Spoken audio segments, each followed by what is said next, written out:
जय नर्मदा मैया की। पहला अध्याय मैं पहले ही डाल चुकी हूँ। अब लीजिए दूसरा अध्याय प्रस्तुत है नर्मदा पुराण का। नर्मदा महात्म्य वर्णन।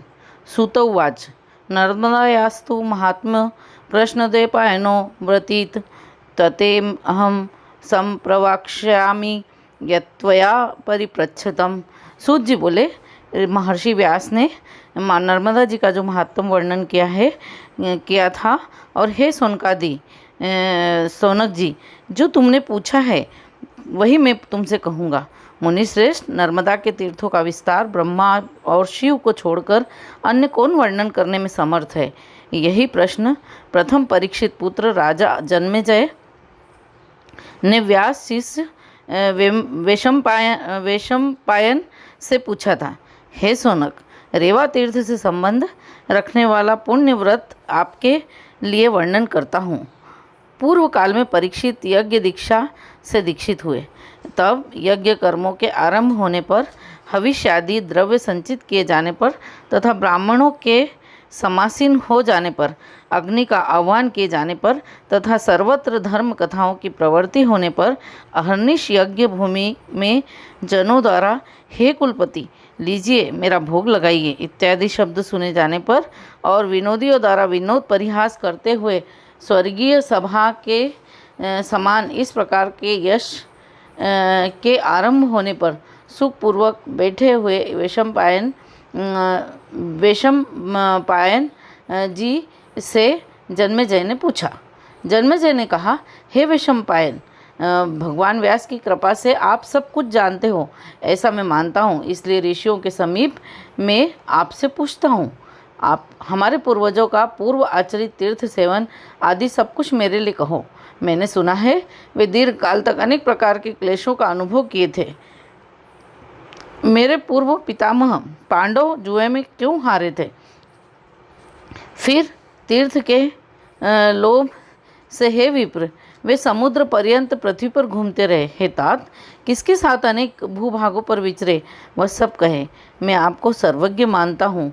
वैशंपायन बोले, भूस्वामिन, जो आपने पूछा है मैं हे अनघ महर्षि वेदव्यास तथा और त्रिलोचन भगवान शंकर को नमस्कार करके मैं वर्णन करूँगा।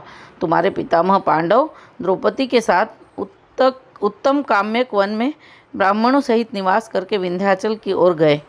राजेंद्र वहाँ धौम्य के शिष्य उद्दालक के अग्रगण्य होने पर महामति कश्यप तथा उनके पुत्र विभांडक महामुनि एवं गुरुजन पुलत्स्य लोमस जैसे और भी पुत्र पौत्रादि सहित वे सब समस्त तीर्थों में स्नान करते हुए पहुँचे। वे वहाँ पवित्र आश्रमों का दर्शन करके विभिन्न सुंदर विपिन की मनोरम छटा का अवलोकन करते हुए विंध्याचल के वन में प्रविष्ट हुए, जो कि चंपा, कनेर, नागकेशर, पुन्ना, सुल्ताना, चंपा, मोरश्री, कचनार, अनार, पुष्पित, धवल, कहू, विल्व, गुलाब, केतकी, कदम, आम, महुआ, नीम, नींबू, तेंदू, नारियल, कैथा, खजूर, कटहल आदि नाना प्रकार के वृक्षों तथा गुलमलताओं से युक्त पुष्प फल से परिपूरित कुबेर के उद्यान चैत्र रथ के समान था। वह अनेक सुंदर जलाशयों से पूर्ण था। कुमुदनी खंड से मंडित और नील, पीत, श्वेत, लाल कमलों से आच्छादित एवं हंस, कारणव, चकवा, चकवी, आड़ी, काक, बगलों की पंक्ति एवं कोकिल आदि से सुशोभित था। यह उस वन का वर्णन है।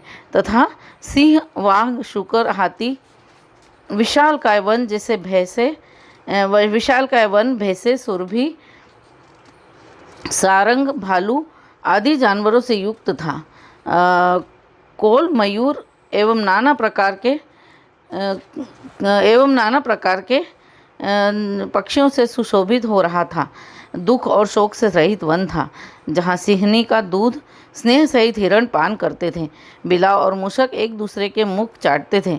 सिंहों के साथ हाथियों के बच्चे और मोरों के साथ सर्प क्रीड़ा करते थे। ऐसे सुंदर वन में पांडवों ने प्रवेश किया। वहाँ तरुण भुवन भास्कर के समान महर्षि मार्कंडेय का दर्शन उन्होंने किया। वे नाना शस्त्रों से निपुण, कुलीन, सत्व गुण संपन्न, पवित्र आचार से युक्त, बुद्धिमान, क्षमाशील, त्रिकाल संध्या, जप परायण, वेदत्रयी निहित मंत्रों द्वारा होम आदि में तत्पर ऋषियों से सुशोभित थे। वहाँ कोई पंचाग्नि तपते तो कोई एकांत में स्थिर रहते थे, कुछ हाथों को ऊपर किए हुए सूर्य की उपासना में रहते थे, कुछ सायं प्रातः भोजन करने वाले, कोई एकादशी, कोई 12 दिन में, कोई पल में, कोई अमावस्या के दिन ही भोजन करते थे। कोई जल की काई खाकर ही रहते थे, कोई खली खाकर, कोई पत्ते चबाकर, कोई नियत आहार करने वाले केवल वायु और जल ही आहार रूप में ग्रहण करते थे। इस प्रकार वृद्ध मुनियों से वे सेवित थे। तब धर्मराज युधिष्ठिर उस आश्रम में प्रविष्ट होकर परम पद के ध्यान में स्थिर हुए। उन शांत मुनिवर का दर्शन कर प्रदक्षिणा क्रम से वह सहसा दंडवत भूमि पर सामने गिर पड़े। श्रद्धानत हुए युधिष्ठिर को देखकर दृष्टि सुस्थिर करके बुद्धिमान मुनि ने पूछा, आप कौन हैं? उनका यह वचन सुनकर समीप में खड़े हुए बालक ने कहा, यह धर्मराज हैं, आपके दर्शन के लिए उपस्थित हुए हैं। बालक से उत्तर सुनकर आदरपूर्वक आगे बढ़कर मुनि ने कहा, हे वत्स, आइए आइए। आपको स्नेह से सूंघकर आसन पर समीप में बैठाया। सभी के बैठने पर यथाविधि अन्न फल, कंद, मूल, फूल तथा अनेक रसों से ब्राह्मणों के सहित पांडवों का यथायोग्य सत्कार किया। 2 घड़ी विश्राम करके धर्मराज युधिष्ठिर उत्कंठापूर्वक मुनि से पूछने लगे, हे भगवान, संपूर्ण लोकों में आपको मैं दीर्घायु मानता हूँ। हे अनघ, 7 कल्पों का वृतांत समग्र आप मुझसे कहिए। सृष्टि के क्षीण हो जाने पर भी, अर्थात स्थावर जंगम लोक का प्रलय हो जाने पर भी, हे विप्रेंद्र, आप क्यों और किस हेतु नष्ट नहीं हुए? हे मुनि, गंगा आदि समुद्र में मिलने वाली जो सरिताएं थीं, उनमें किनका प्रलय हुआ और कौन शेष रही? कौन पवित्र जल वाली नित्य सरिता है जिसका क्षय न हुआ हो? हे तात, प्रसन्न मन से वह सब मुझसे कहिए।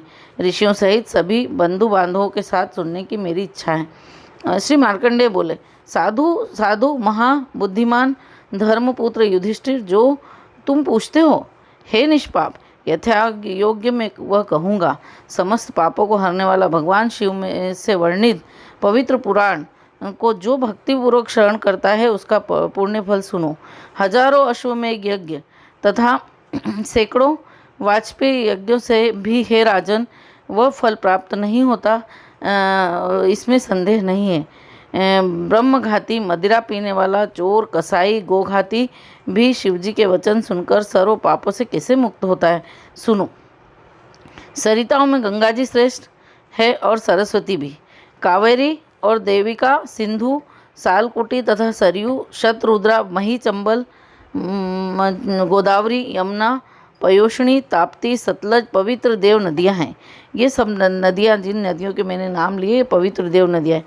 इनके अतिरिक्त और भी पाप हरने वाली नदियां कही जाती हैं, किंतु हे नृपश्रेष्ठ, जो तुमने प्रश्न किया है वह कहता हूँ। प्रत्येक कल्प में सभी सरिताएं, क्या समुद्र भी क्षीण हो जाते हैं, किंतु सप्त कल्प क्षीण होने पर भी न मृता इससे जिसे नर्मदा कहा गया। राजेंद्र, नदियों में सर्वोत्तम एक ही नर्मदा सदा विद्यमान रहती है। हे महाभाग मुनिवृंद, वंदनीय जलपूर्ण गंगा आदि अन्य सभी नदियाँ क्षीण हुई, किंतु प्रथम कल्प में देवी नर्मदा को मैंने विद्यमान देखा। इसी से मैं तुम्हारे लिए इसका वर्णन करता हूँ। हे राजेंद्र, तीनों लोकों में आश्चर्यमयी यह विख्यात है। इस नर्मदा का महात्म। दूसरा अध्याय समाप्त हुआ, अर्थात दूसरे अध्याय में हमने नर्मदा का नाम नर्मदा क्यों पड़ा, यह हमने देखा। न मृता अर्थात कभी भी मृत न होने वाली नदी थी, इसीलिए इसका नाम नर्मदा पड़ा। जबकि अन्य नदियाँ, समुद्र भी समय के साथ, कल्प के साथ क्षीण हो जाते, किंतु नर्मदा जो थी सप्त कल्प तक क्षीण नहीं हुई, इसीलिए इसे नम्रता अर्थात नर्मदा नदी कहा गया। जय मात नर्मदे की जय। जय हो मैया नर्मदा की जय। कल तीसरा अध्याय डालूंगी और आप उसे, मुझे उम्मीद है कि आप उसे ज़रूर सुनेंगे, देखेंगे।